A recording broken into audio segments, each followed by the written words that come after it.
Hey guys, Kev here, and I have an unboxing to do for you. This is out of sheer laziness, well, and time restraint. I'm sitting here, I got everything set up for desktop view, and I got this package today from my buddy, and I just wanted to open it up.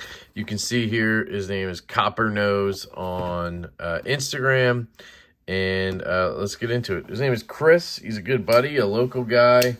Hopefully I'll be seeing him at the meetup, which, by the way, is still happening on November 6th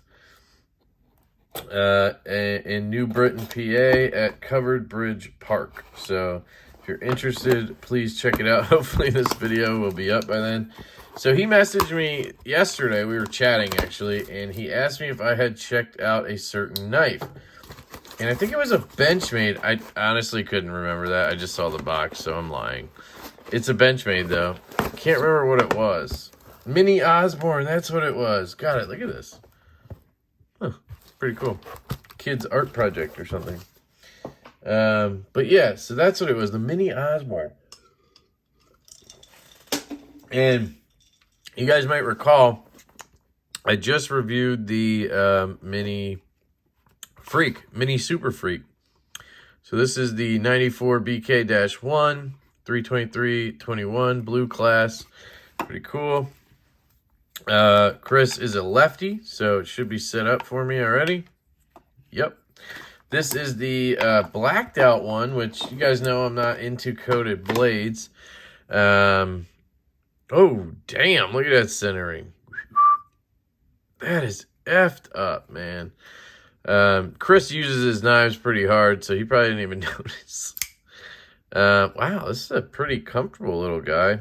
I said that before holding it. Like, I do weird things like that, you know?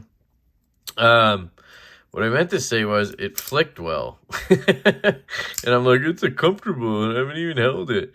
It is a little small, to be honest, because you can see I have fingers hanging off. Basically, I have a large glove-sized hand.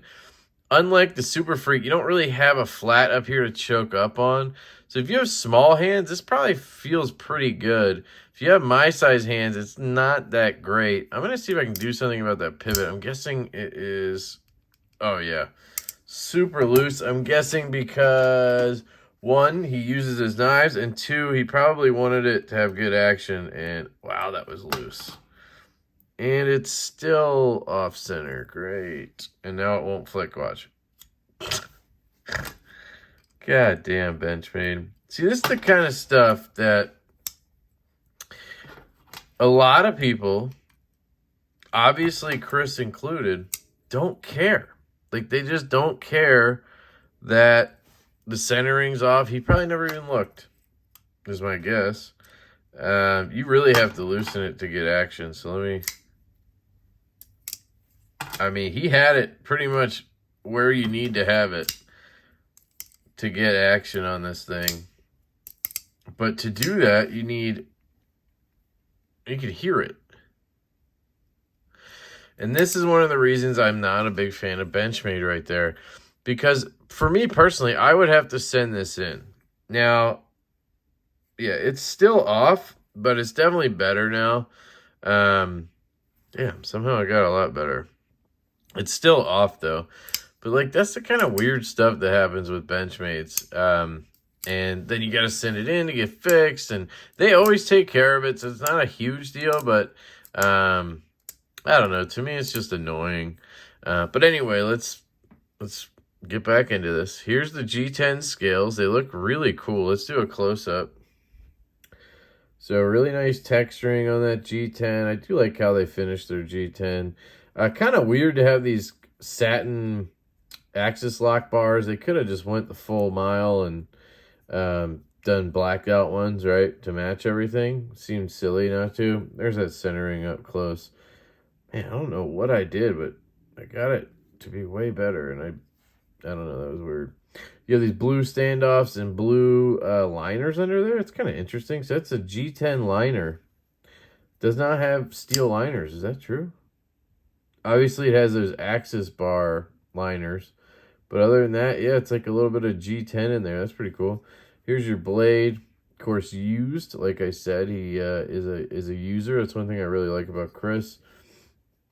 Unlike me, he uses his knives heavily, I should say. I use mine for everything I need them for. I'm not afraid to use my knives. I just don't need them for crazy stuff. Occasionally, I cut some cardboard, and I really just open a lot of packages, letters, stuff like that. Cut tape, random shit. But there you go. So it flicks with the lefty flick, reverse flick, sorry, pretty well. You can thumb flick it, obviously. You can one-hand the axis bar, which is nice. It's kind of my go-to these days because I stopped carrying Benchmades. So now whenever I get one in, I just one-hand it because I'm used to like button locks and I'm used to stuff where you don't need two hands to do this. But you can do that, obviously. Somebody's going to tell me I'm going to wear the spring out by doing that. I don't care. The spring breaks. I mean, if it was my knife, I wouldn't care. Me doing this a couple times while I have it is not a big deal. One thing I don't like about axis locks as well is they stick. Like right here, listen. You hear that? There's probably a little bit of grime in this area right here where it hits. Yeah, it doesn't make sense. It's where it hits it's not where it hits a stop pin or anything. So I don't know what it is. What, does anything interact with the, yeah, obviously it does, you idiot. So the tang is, I'm stupid, I'm sorry. Right there must be some grit or something on there because the harder you flick it out, the harder it is to disengage. And then if I slow roll it, it'll barely make a noise. Won't even make a noise. So, interesting. I do like these smaller axis style lock knives. They're very fidgety as opposed to like the larger ones. I always enjoyed my bug out before I sold it, but I just never was carrying it, That's kind of how it is with Benchmades for me. I really did think the Osbourne was cool. I had a Dash 2, the G10 one, kind of like this, but with satin. I don't know. It's just, I think people like this knife because it's iconic. It's kind of like the Sebenza for Benchmade or the PM2, of Benchmade.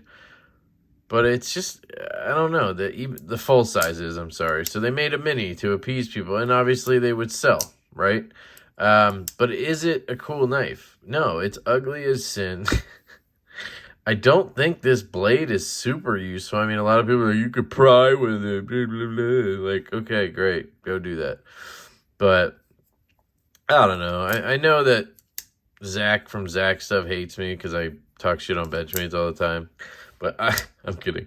I just don't jive with them anymore. I used to, but I don't anymore. But American-made product nonetheless, and it is well-built, so to speak. Like, it'll last, is what I'm saying.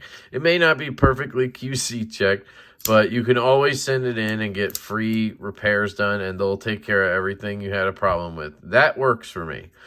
I hate it when I get a knife and then it's a pain in the ass to get repairs done. As long as they take care of the problem, and don't give you a bunch of shit, like they literally ship it back to you for free. All you gotta do is ship it there. I mean, that's fair enough in my opinion. You get it sharpened, you get it all cleaned up, you get it centered, get the action the way you want it, whatever. And then you get it back. That's cool. So I love their warranty, and I know you pay for that a little bit, but I don't care. They also have cool colors and stuff like that, and I don't know. So I like Benchmade as a company. I just don't love any of their knives, really. The Anthem's awesome. I just wish it was a little smaller. But yeah, this is S30V, Osbourne design, and this is the mini Osbourne. So I'll probably do a full review in a week or so once I get to carry this a little bit. It is a lefty clip, which is nice, so I can rock that a little bit. And I'll see what I think. I really appreciate it, Chris. Cool of you to send it. I literally chatted with him about this yesterday. He lives like half hour away, so I guess it got here literally overnight. That's awesome. Maybe even the same day. I don't know. But Chris, you're a good dude. I really appreciate your friendship. And appreciate you loaning this into me. Also, Chris is the dude who sent me a bunch of Apple Watch bands. I don't know if I did a video on that. I thought I did, but maybe I didn't somehow. But yeah, he sent me some of these. It's very comfortable. It works really well. He sent me a metal one that has a magnet closing, but it always moves and gets looser, and I hate that. And then there was one other one that I wore for a while. I can't remember exactly how that one worked, but really cool of him to just send those to me at some point. That was months ago. But I really appreciate that, dude. Appreciate all of you. I love you all. Hope you have an absolutely fantastic day. And I will catch you later.